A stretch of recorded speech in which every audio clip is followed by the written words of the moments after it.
Obrigado. Boa noite a todos. Boa noite. A gente vem aqui toda vez bem feliz de estar aqui com vocês, de ver vocês bem, da gente bem, tranquilo. Que bom que a gente possa estar assim todos os dias, né? Hoje nós vamos falar do capítulo 4 do Evangelho segundo o Espiritismo, de uma coisa que muita gente tem muita dúvida. Muita gente, pegando a última coisa que o Domingos falou, que não existe a morte, ninguém morre. A gente tem muito medo do que vai acontecer lá, não tem? A gente tem dúvidas porque em toda a nossa vida nós fomos muito mal ensinados. Nós somos ensinados, assistimos há poucos dias atrás, eu e minha esposa, um filme sobre Moisés que está passando no Netflix. E a gente vê a violência que Moisés tratava os egípcios. E dizia que Deus estava do lado dele contra os egípcios. Que Deus que você acredita que para ajudar você ele mata 10.000 pessoas? Você acredita num Deus desse? Pois esse é o Deus dos hebreus, o Deus dos judeus, que joga um monte de praga no Egito, dos egípcios, que são filhos de Deus também, mas só que o Deus dos hebreus era muito mais forte do que o Deus dos egípcios. Então o Deus dos hebreus mata todo mundo, extermina todo o povo egípcio para que os judeus, entre aspas, fugissem, fossem embora. Na verdade, pelo que a história vê, os judeus não eram escravos, eles eram funcionários dos egípcios, que eram muito mais inteligentes e tinham terras muito melhores. Então os judeus foram ajudar os egípcios e não como escravos, como está nos antigos testamentos.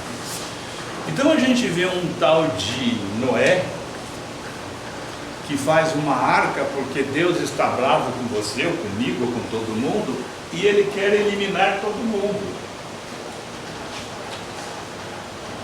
Então a gente vê um Deus que expulsa Adão e Eva dos paraísos porque eles comeram uma maçã, ou melhor, um fruto do conhecimento que o próprio Deus colocou dentro do paraíso. Então a gente caminha por uma violência de Deus para conosco, para com um povo que foi ensinado pelas religiões, pelos antigos, e a gente vem com isso dentro da gente. Então quando a gente fala em o que tem do lado de lá, a gente morre de medo, porque alguém escapa dos 10 mandamentos.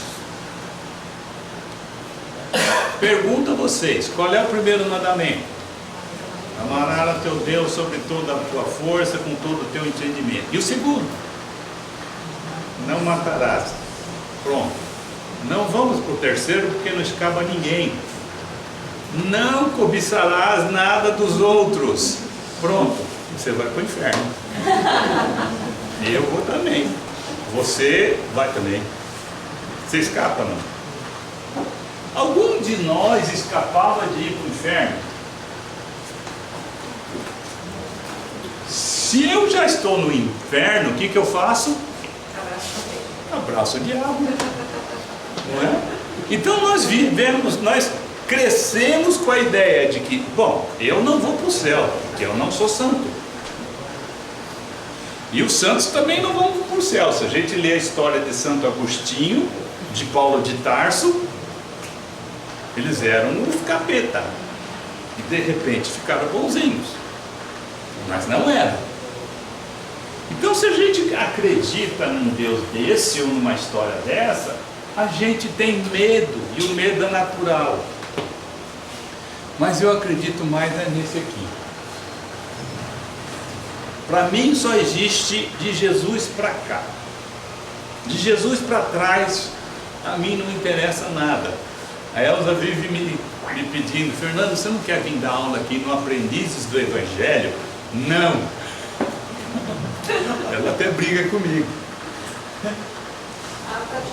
Não está me ouvindo? Ainda bem. Porque eu não gosto, desculpa, eu detesto falar de coisa antiga. Eu detesto falar de Velho Testamento. Eu detesto falar de ideias antigas. Eu detesto. Porque eu abomino essas ideias. Então, para mim, interessa de Jesus para cá. Estudei um monte de coisa, estudei, mas não me interessa. Vamos entender o que fala esse sobre isso aqui, a necessidade da encarnação.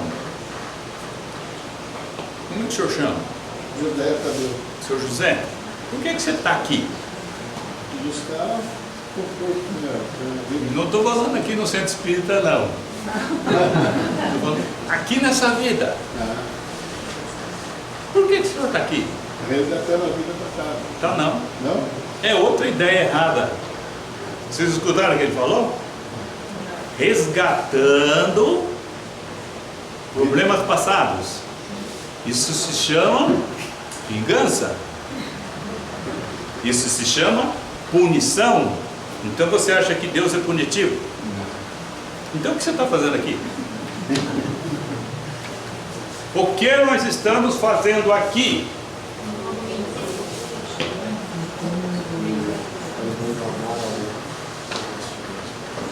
O que nós estamos fazendo aqui? Como você chama? Wanderson. Você sabe quem você é? A gente sabe quem a gente é. Vocês sabem quem vocês são? Se eu perguntar quem vocês são, vocês vão me dizer o nome. Tira o nome, me fala quem vocês são. Ah, eu sou médica. Não, isso é sua profissão, mas quem é você? O que é você? O que você almeja dessa vida? Deus, quando criou o primeiro ser, Ele não criou o ser na matéria, Ele criou o espírito. Então se imagine espírito.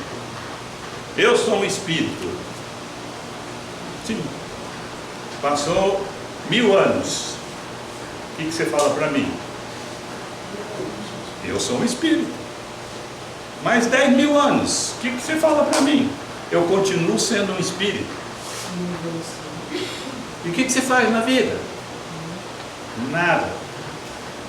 Deus criou o espírito com um negócio chamado vontade. Eu sempre faço aquela brincadeira que eu sempre peço para alguém levantar, né? Você eu não conheço. Levanta, por favor. Por que você levantou? Pediu para levantar. Não, porque você quis. Eu só pedi. Eu te forcei a levantar? Não. Você pensou no que eu falei, escutou, raciocinou, teve vontade e fez o quê? Teve uma ação. Deus viu que ela ficava parada o tempo inteiro sem fazer nada o dia inteiro, como Adão e Eva no paraíso. O que ele fez com ela? Ele te deu um estímulo. Você tem filho? Quando seu filho estava com 2 meses de idade, você põe ele no bercinho, tranca a porta, apaga a luz e vai-se embora. Depois de 1 hora, o bebê mama de quanto tempo? 3 horas. Você acende a luz, põe a mamadeirinha na boca dele, tira a mamadeira, fecha a porta e apaga a luz. Você faz isso por 3 meses. Como o seu bebê vai ficar?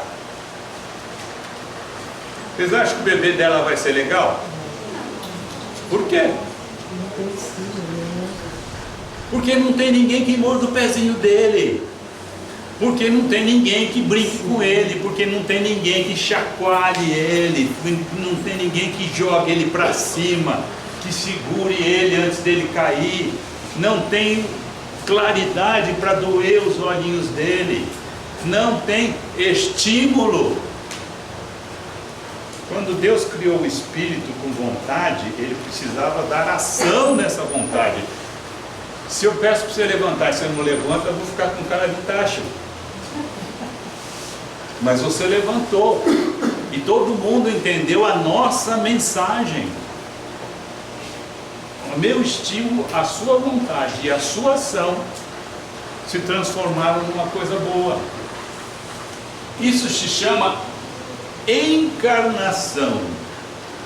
Qual a diferença de encarnação para reencarnação? Encarnação é a necessidade que a gente tem de vir para a matéria, sentir estímulos, sentir vontades e dar ação nas vontades. Reencarnação é quando a gente volta algumas vezes.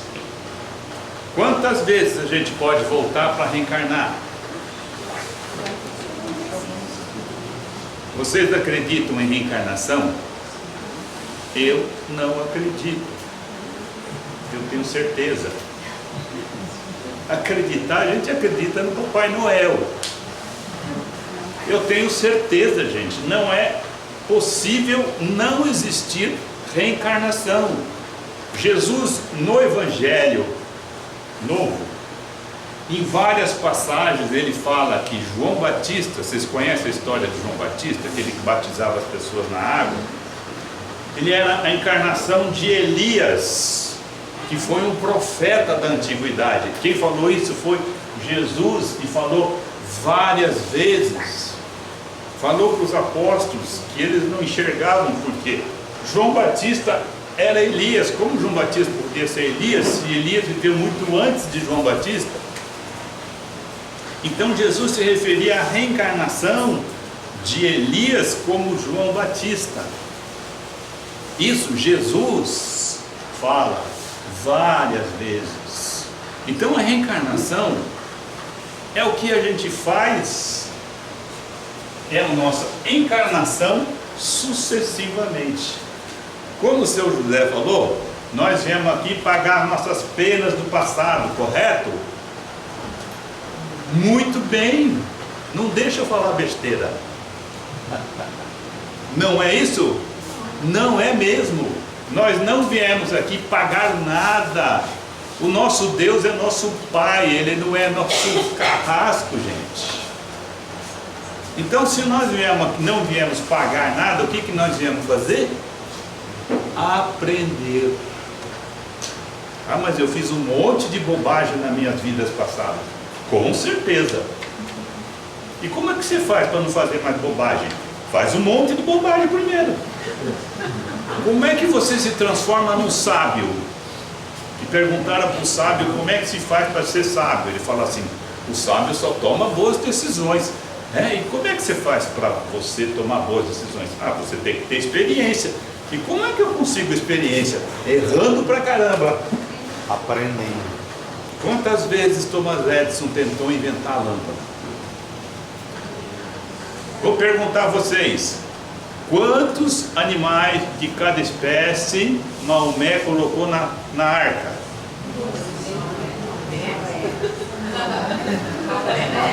Nenhum, porque não foi Maomé, foi Noé. E a história é uma história.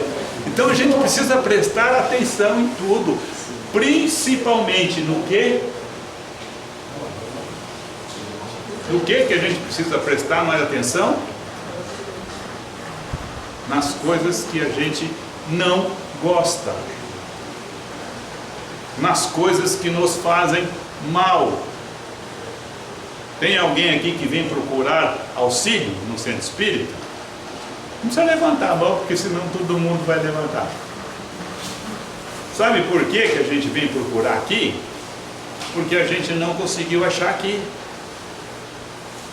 Se a gente começar a prestar atenção nas coisas que acontecem em nossa vida, nós vamos começar a entender o sentido da nossa encarnação. Tem aquela pessoa que larga no marido, que o marido é possessivo, que não sei o que, papapá. Larga do marido, arruma outro como? É por quê? Por quê? Porque ela precisa aprender, e ela busca aprender. Inconscientemente nós buscamos o que nos falta, gente. Por isso que a gente é crítico pra caramba. Como falou Domingos, nós somos muito mais iguais nos nossos problemas do que nas nossas virtudes. Então, quando a gente começa a ser muito crítico com todo mundo, é que a gente tem medo. É que a gente tem medo do que nós somos. Então, se nós começarmos a entender que reencarnar não é um castigo, que reencarnar é uma coisa legal.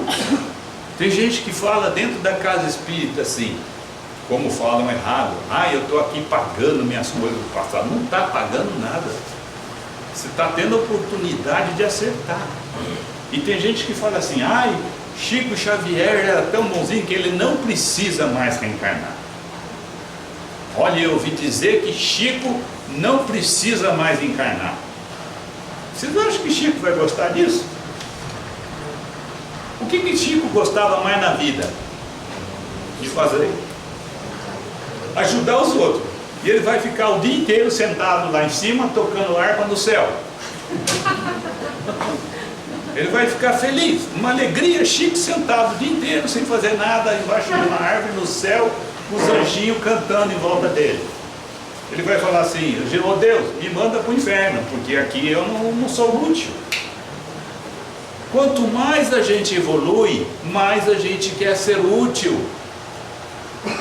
E como você quer ser útil sentado assistindo Datena na televisão, na sua casa? Que utilidade você vai ter? Assistindo Big Brother, sentado na sua casa até 2 horas da manhã, assistindo Big Brother. Qual a sua utilidade na vida? Então, a gente precisa aprender e entender que viver é uma bênção, mas dói pra caramba. Voltamos agora do Nordeste, ficamos um tempo no Nordeste. Para aí foi um perrengue, que o avião saiu daqui 5 e pouco da manhã. Para a gente chegar 5 e pouco da manhã no aeroporto é um perrengue, né? Você nem dorme. Você nem dorme. Aí você pega um avião apertadinho, aquele ar-condicionado mardito, né? Um cheiro ruim dentro do avião. Viajar de avião é horrível, né, gente? Ainda bem que é pertinho. 3 horas estamos lá. Descemos. A volta, nós íamos embarcar às 8 da manhã. O voo foi transferido para outro dia às 3 da manhã. Não atrasou uma hora, atrasou quase um dia. É um perrengue. Pergunta para minha esposa se ela quer voltar para o Nordeste de novo. Mas Regina, foi um perrengue a gente ir. Foi outro perrengue a gente voltar. Foi, mas você quer ir de novo? Agora, que eles falam lá no Nordeste. Agora. Gente, é isso. A nossa vida são os perrengues.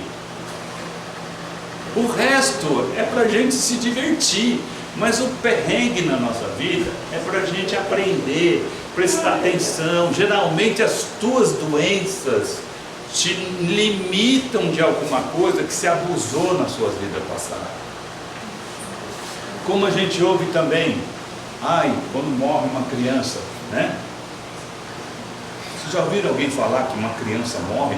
Não, sabe por quê? Porque ele tinha só mais um pouquinho para resolver. Eu pergunto a vocês, você faz um bolo desse tamanho, tá? Dá trabalho fazer um bolo? Dá. Aí você come esse bolo e fala assim, fiquei com vontade de comer mais um pedaço. Você faz mais um pedaço só ou não? Você faz o quê? Um bolo inteiro. E vai comer um pedaço e jogar o resto fora? E por que para a criança a gente fala, nossa, ele tinha só mais um pouquinho de vida para cumprir um resgate? Não é não, gente. O plano espiritual, para encarnar, é um trabalho danado. O plano espiritual não ia fazer um trabalho danado para deixar ele 5 anos, 10 anos, 6 meses. É uma ideia errada a gente achar que ele tem mais só um resgatezinho de 2 anos. Mentira! Mentira! Existem muito mais problemas que a gente carrega no nosso perispírito, que faz com que a gente desencarne antes da hora do que a gente imagina. Existem espíritos que ficam... Pergunto a vocês, a Segunda Guerra terminou há 70 anos, 80 anos, a Segunda Guerra Mundial. Cadê aqueles judeus que foram massacrados, torturados? Como vocês acham que eles estão lá no céu? Ou no plano espiritual? Felizes, alegres, satisfeitos, esperando a próxima reencarnação, que eles vão nascer lá no Canadá, serem bons. Vocês acham? Eles não estão com raiva do Hitler ainda? Já passou a raiva que eles tinham porque mataram a família inteira dele, os filhos na frente dele? Você acha que a raiva passa rápido assim? A minha não passa, e a de vocês? Passa? Imagina você ver seus filhos massacrados na sua frente. Quanto tempo você vai sentir raiva? E você é uma má pessoa? E por que você está com raiva? Ser humano, né? Porque você tem uma energia que você precisa pôr para fora. E onde a gente põe essa energia para fora? Lá no céu com os anjinhos? Aqui, gente. Aqui. Esses espíritos vão nascer com problemas. Esses espíritos vão nascer com muitos problemas emocionais, sociais. E nós temos que entender isso, recebê-los da melhor forma possível. Porque eles não são ruins, mas eles precisam de alguém para recebê-los. Quem quer ser pai de um espírito desse, mãe? Levanta a mão aí. Como é que a gente vai evoluir se a gente não aceita os que estão vindo com problemas? Então a gente precisa começar a entender que nós precisamos evoluir juntos. Não adianta você ser milionário e viver numa favela. Eu ouvi isso o Silvio Santos falar uma vez. Eu achei ele demagogo. Hoje eu admiro ele pra caramba. Uma das pessoas que eu admiro nessa vida é Silvio Santos. Porque é verdade. Não adianta você ser rico num país pobre. Você vai ter que viver enjaulado. O que você tem que fazer? Mudar de país? Ou melhorar o seu país? Ajudando. Então nós temos que aprender que reencarnação é escola. Escola se presta atenção. Escola se presta atenção na aula, não no recreio. E a gente dá mais valor no recreio do que na aula. A gente dá mais valor nas coisas supérfluas do que nas coisas importantes. Então a mensagem de hoje é: reencarnação não é castigo. Reencarnação é evolução. E um processo fabuloso, inteligente, super bem feito por uma inteligência suprema, que faz com que a gente tenha vontade e a gente tenha ação. Porque ação sem vontade não é nada, e vontade sem ação não se faz nada. Esse é o nosso caminho, ter vontade e ter ação. Por isso que Jesus nos fala: levanta-te e anda. É a frase de Jesus que mais serve para resolver os nossos problemas, todos eles. Levanta-te e anda. Que Jesus esteja no coração de todos nós e que a gente possa entender esse cara. Vocês estão assistindo Os Escolhidos? Se não estão assistindo, assistam. Vale a pena a gente mudar a ideia de Jesus que tinha aqui, botar um Jesus alegre na nossa vida, mais presente no nosso lado. É esse o nosso Jesus. Bom, deixa Moisés para trás. Jesus para cá é melhor.